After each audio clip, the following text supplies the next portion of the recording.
అభ్యర్థిగా నామినేషన్ దాఖలు చేశారు, మీరు ఏమనుకుంటున్నారు? చాలా సంతోషం అనిపిస్తుందండి. యాక్చువల్గా ఆయన రాజ్యసభలో ఢిల్లీలో ఉండాల్సిన మనిషి ఇక్కడికి వచ్చి మరి ఇక్కడ అభ్యర్థిగా నిలబడడం అనేది స్టార్టింగ్ కొంచెం సర్ప్రైజ్గా అనిపించిందండి. ఎందుకంటే కేంద్ర రాజకీయాన్ని శాసించే ఒక మనిషి ఒక చిన్న నియోజకవర్గానికి అంకితమయ్యారని చెప్పి నాకు కొంచెం డిఫరెంట్గా అనిపించింది. కానీ ఇక్కడికి వచ్చి చూసిన తర్వాత చాలా సంతోషం వేసిందండి. ఎందుకంటే ఇది ఒక మైనారిటీల సీటు నిజానికి. మరి ఆ రోజు చూసుకుంటే ఆయన ఇక్కడికి వచ్చినప్పుడు కూడా ఆయన పూజ చేసుకున్న స్టార్టింగ్ రోజు నేను చూశానండి. ప్రతి ఒక్క అభ్యర్థి ఇక్కడ స్థానికంగా బుద్ధ వెంకన్న గారే కానీ, నాడు మీరా గారే, జలీల్ ఖాన్ గారు కానీ, ఇట్లా ప్రతి కమ్యూనిటీ నుంచి కూడా వాళ్ళందరూ మద్దతుగా రావడం, సుజనా చౌదరి గారి యొక్క అది నెమ్మదితనం కానీ, ఆ మంచితనం కానీ అందరి వాడు సుజనా అనేలా మరి చాలా ఒక నియోజకవర్గాన్ని గెలుపు అనేది నాకు ఆ రోజే కనిపించింది. అలాగే ఈరోజు చూసుకుంటే ఆయన నామినేషన్ పర్వం చూస్తే ఎంతోమంది, ఎన్నో వేల మంది ఆయన వెనకాల మరి నిలబడిన సందర్భం చూసుకుంటే చాలా ముచ్చటొస్తుంది. ఎందుకంటే కృష్ణా జిల్లా ముద్దుబిడ్డ అండి. ఆయన ఎక్కడో ఉన్నా కూడా రాజ్యసభ చేశారు.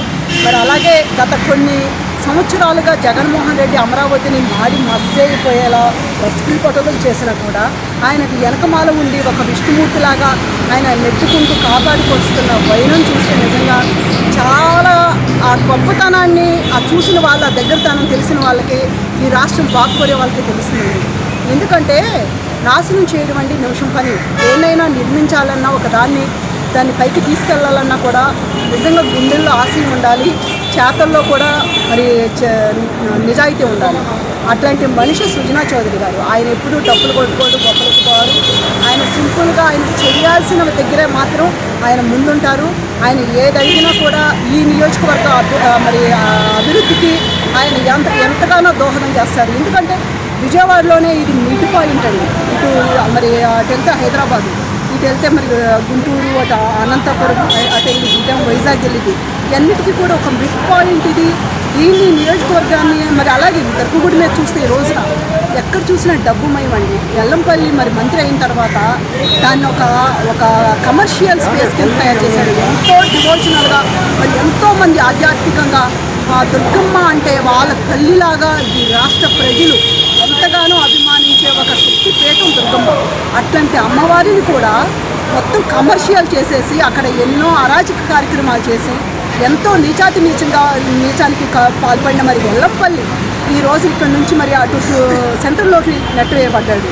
అలాగే ఆ రోజు మరి చూస్తే గుళ్ళో గంటలే కొట్టేది, మరి గుర్రాలనే తీసుకొని ఎన్నో పాప పనులండి. మరి సొమ్మంతా నిజంగా మరి ఎప్పుడు వాళ్ళకి మరి కొట్టేస్తుందో తెలియదు. కానీ దగ్గరలో ఎలక్షన్ అవ్వగానే వాళ్ళు చేసే పని అదేలండి, కృష్ణలో ముంచేస్తుంది కాదు. దుర్గం మేము చూస్తూ ఊరుకోదు. చూస్తే దుర్గాదేవి అనుగ్రహం మరి ఈ వెస్ట్లో సుజనా చౌదరి గారికి ఉంది. ఇక్కడ డెవలప్మెంట్ కానీ ఇక్కడ అదే కాదు, టూరిజం అండి. ఎంతోమంది అమ్మవారి కోసం వస్తూ ఉంటారు. వాళ్ళందరికీ కూడా ముఖ్యంగా మరి ఎన్నో సదుపాయాలు తీసుకొస్తారు సుజనా గారు. వాళ్ళందరికీ కూడా దర్శనం చక్కగా సానుకూలమయ్యే విధంగా ఆయన తగు ఏర్పాట్లు చేస్తారు. ఎందుకంటే ఒక భక్తిభావం మరి ఏదైతే ఉందో అది ఆయన పుష్కలంగా ఉంది. కాబట్టి మాకు నిజంగా అమరావతి నిర్మాణం ముఖ్యంగా తీసుకుంటే ఈ రోజున రాష్ట్రం అనాదిలాగా మరి ఒక రాజధాని లేని రాష్ట్రంగా మరి ఎంతో వెనకబడిపోయింది. మిగతా రాష్ట్రాల్లో చూసుకుంటే మనము చీపో అన్నట్టుగా చూస్తున్నారు ఆంధ్రప్రదేశ్ అని. కానీ అట్లాంటి పరిస్థితుల్లో మరి ఈ రోజున అమరావతిని మనం ముందుకు తీసుకెళ్లాల్సిన అవసరం ఎంతో ఉంది. తెలుగు రాష్ట్ర ప్రజలందరూ కూడా చంద్రబాబు నాయుడు గారి కోసం ఎంతో ఆతృతగా మరి ఎంతో ఆశతో ఎదురు చూస్తున్నామండి. ఎందుకంటే ఈ రాష్ట్రం అభివృద్ధి చెందితేనే మా భావితరాలు, మా పిల్లలు, వాళ్ళ పిల్లలు వీళ్ళందరూ కూడా సస్యశ్యామలంగా ఉంటారు. కొత్త వాళ్ళు మరి బయట నుంచి రావాలి ఈ రాష్ట్రానికి, ఈ రాష్ట్ర వనరులకి వాళ్ళు చేయూతనివ్వాలి. అట్లా మైగ్రేన్ వచ్చినప్పుడే ఇక్కడ కూడా అభివృద్ధిని మరి అభివృద్ధి ఫలాలు ఇక్కడ స్థానికంగా ఉండే వాళ్ళు కూడా అనుభవిస్తారు. ఇలా చూసుకుంటే పైన వెనకమాల ఫ్లైఓవర్ ఉందండి. దీన్ని మరి సెంట్రల్ బీజేపీ హయాంలోనే చేశారు, తెలుగుదేశం మరి సంయుక్తంగా చేశారు ఇది డెవలప్మెంట్. అలాగే చూసుకుంటే దుర్గగుడి ఫ్లైఓవర్ ఇదే. కానీ మరి అటు చూస్తే పోలవరం 72% పూర్తయింది. అలాగే రాజధాని 60%.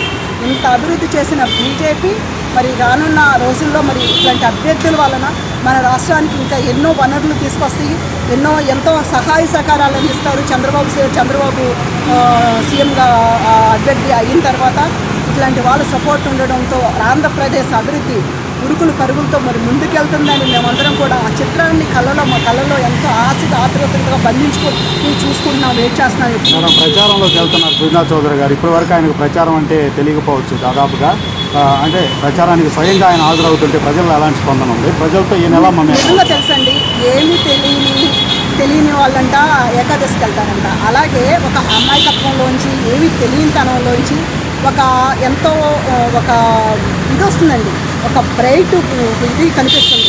ఎందుకంటే వాళ్ళేమి ఇక్కడ కల్లా కపటంగా వాళ్ళేమి అబద్ధాలు చెప్పేసి మేము అవి చేస్తున్నాం ఇవి చేస్తున్నామనో, లేకపోతే మీకు గతంలో అవి చేస్తామని ఇలాంటి మాటలు ఏమీ ఆయన దగ్గర ఉండవు.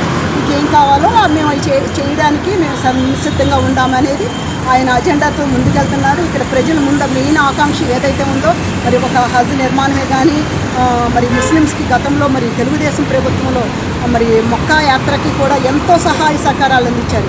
ఇవాళ ముస్లిం కమ్యూనిటీ మొత్తం కూడా సుజనా చౌదరి గారితో నడుస్తుందండి. వాళ్ళ కమ్యూనిటీ ఎక్కర్లేదండి, మనసుండాడు కావాలి. కమ్యూనిటీ ఏముందండి, కమ్యూనిటీ అందరం కలిసి అన్న బాయ్ బాయ్ అంట ఒకరికొకరు తోడబుట్టిన సోదరులాగా ఉండేది ఎక్కువ మిగతా కమ్యూనిటీస్తోనే ఉంటారు. స్థానికంగా ఉండి వాళ్ళ కమ్యూనిటీ వాళ్ళు వచ్చి వాళ్ళు ఏమి ఉద్ధరించేది ఉండదు. కాబట్టి అభివృద్ధి ఎక్కడుందో అక్కడ కూడా మైనారిటీస్ కూడా మరి గెలిపించుకుంటే రేపు మీకు కావాల్సిన అవకాశాలన్నీ కూడా మరి ఇట్లా సుజనా చౌదరి గారు లాంటి మంచి హృదయం ఉన్న మనుషులతో మీకు ఆశ నెరవేరుద్దని నేను ఆకాంక్షిస్తున్నాను. అంటే ఇతర నియోజకవర్గాలు చూస్తే చాలా ఆరోపణలు ఉన్నటువంటి అభ్యర్థులు ఉన్నారు. ఆర్థికంగా కూడా అంత పరిపుష్టి లేనటువంటి వాళ్ళు ఉన్నారు. వాళ్ళు గెలిచినప్పటి నుంచి అధికారుల ట్రాన్స్ఫర్స్లోనో మైనింగ్లోనో ఇట్లాంటి ఆరోపణలు ఎదుర్కొంటున్నారు. సుజనా చౌదరి గారు సంపన్నుడైనటువంటి వ్యక్తి మీ నియోజకవర్గంలోకి రావడం ఏమనుకుంటున్నారు? ఒక రకంగా చెప్పాలంటే ఆయన కొన్ని లక్షల జీవితాలకి ఆయన ఇవాళ ఎంప్లాయ్మెంట్ ఇచ్చారండి. ఆయనకుంటే బిజినెస్ దిశ ఆయన కొన్ని వేల మంది ఆయన కింద ఎంతోమంది బతుకుతున్నారు. అటువంటి గర్వంగానే ఎక్కడన్నా ఆయన చూశారండి. ఒక చిన్న పసిబిడ్డలాగా ఎంత చక్కగా మాట్లాడతారండి ఆయన. ఎంత నెమ్మదస్తులండి. ఎవరైనా అలాంటి వాళ్ళ దగ్గరికి వెళ్ళాలని కోరుకుంటారు కానీ మై మాటలు చెప్పేసేసి ఏదో వెనకమాల వెళ్ళి కొట్టుకొచ్చే వాళ్ళు ఎవరు కోరుకోరండి. ఇవాళ అట్లాగే జగన్మోహన్ రెడ్డి అంటే రాష్ట్రం మొత్తం ఇక్కడ మైనారిటీస్ అంతా కూడా విసుగు చెంది ఉంటారు. వాళ్ళ చాలామందికి కూడా నవరత్నాలు అంటూ చెప్తున్నాడు కానీ చాలా ఒక తక్కువ పర్సెంట్, అందులో 40-60% మాత్రమే వాళ్ళ ఆ ఫలాలు అందుకున్నారు. తెలుగుదేశం టైంలో ఇంతకు మించి అభివృద్ధి చేసింది, ఇంతకుమంది మరి పథకాలు ఇచ్చింది. అయినా కూడా మరి జగన్మోహన్ రెడ్డి ఒక్క ఛాన్స్ అనే మాయజాలంలో పడిపోయారు. ఈసారి అటువంటి మరి మాయలకి లోబడని విధంగా రాష్ట్ర ప్రజలు స్ట్రాంగ్ అయిపోయారు. ఎందుకంటే వాళ్ళ సమస్యలు అలా ఉన్నాయి. మేడం, విజయవాడ పశ్చిమానికి సంబంధించి పోటాపోటీగా ఉంటుంది అని చెప్పి అందరూ అంటున్నారు. పోటాపోటీగా ఉంటుందా లేదంటే సుజనా చౌదరి గారికి వన్ సైడ్ ఉంటుందండి? ఖచ్చితంగా ఉంటుంది. ఆయన అటువంటి అభ్యర్థి, అటువంటి మనిషి రావడం వలన ఇక్కడ వాళ్ళు కూడా నిజంగా వాళ్ళు ఒక భరోసాగా అనిపిస్తుంది. ఇవాళ అటువంటి మనిషి మెజారిటీ ఎలా ఉంటుంది? మెజారిటీ కూడా నాకు తెలిసి అత్యంత మెజారిటీ 1 లక్ష మెజారిటీ ఖచ్చితంగా వస్తుంది. అంటే గతంలో టిట్కో ఇళ్ళు నిర్మాణానికి సంబంధించి కూడా చాలా మంది సుజనా చౌదరి గారు రిఫరెన్స్ కొని ఎక్కువగా కట్టారు విజయవాడలో, వాటిని ఓపెన్ చేయలేదు అంటున్నారు. దాన్ని చాలా మంది ఒక 50,000 ఇచ్చి ఇంకో బెడ్రూమ్ కావాలని కట్టించుకొని వాళ్ళు బాధపడుతున్నారు కూడా ఉండారండి. మళ్ళీ తెలుగుదేశం వస్తే తప్పితే వారికి ఇల్లు రాని అవకాశం మనం చూస్తున్నాం కదా. ఈ 5 ఏళ్ల నుంచి జగన్మోహన్ రెడ్డి పాడు పెట్టేశాడండి. పాడు భీములను తయారు చేసినట్టు ఒక ఇల్లు గృహాన్ని పచ్చగా ఉండాల్సిన ఇళ్ళని ఎంత దుర్మార్గంగా మళ్ళీ వీడి చేసాడండి. ఆ ఇళ్ళన్నీ కూడా ఇవాళ టిట్కో ఇల్లు రేపు వచ్చిన తర్వాత మన పార్టీ అధికారంలో తెలుగుదేశం చక్కగా ఇన్నింటిని మరి సరి చేయించి ఏదన్నా చితకా పనులు ఉంటే అది కంప్లీట్ చేసి ఎవరైతే ఉండారో, ఎవరైతే బాధ్యతలు ఉంటారో వాళ్ళందరికీ కూడా డబ్బుకు తగ్గట్టుగా న్యాయం చేస్తారని